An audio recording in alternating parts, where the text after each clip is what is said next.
আগামী ১৯ ফেব্রুয়ারি পাকিস্তানের করাচিতে পর্দা উঠতে যাচ্ছে আইসিসি চ্যাম্পিয়ন্স ট্রফি ২০২৫।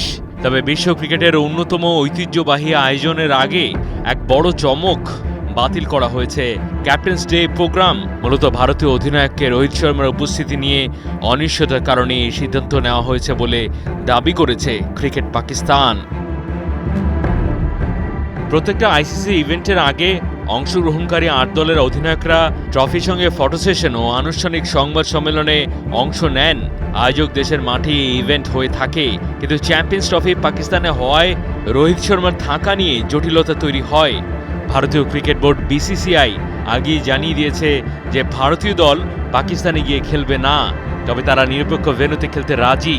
এমন অবস্থায় ইন্ডিয়ান টিমের ক্যাপ্টেন পাকিস্তানে না গেলে ক্যাপ্টেন্সি আয়োজনে অর্থ থাকে না। তাই আইসিসি এবার সম্পূর্ণ ইভেন্টটিকেই বাতিল করার সিদ্ধান্ত নেয়।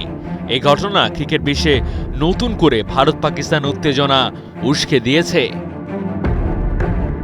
ক্যাপ্টেন্স ডে বাতিলের খবর ছড়িয়ে পড়ার পর পাকিস্তানি গণমাধ্যম ও ক্রিকেট বিশ্লেষকদের অনেকেই রোহিত শর্মাকে ঘিরে কটাক্ষ শুরু করেছেন।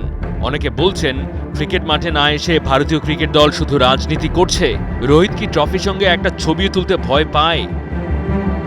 মাহদি হাসান, ৭১।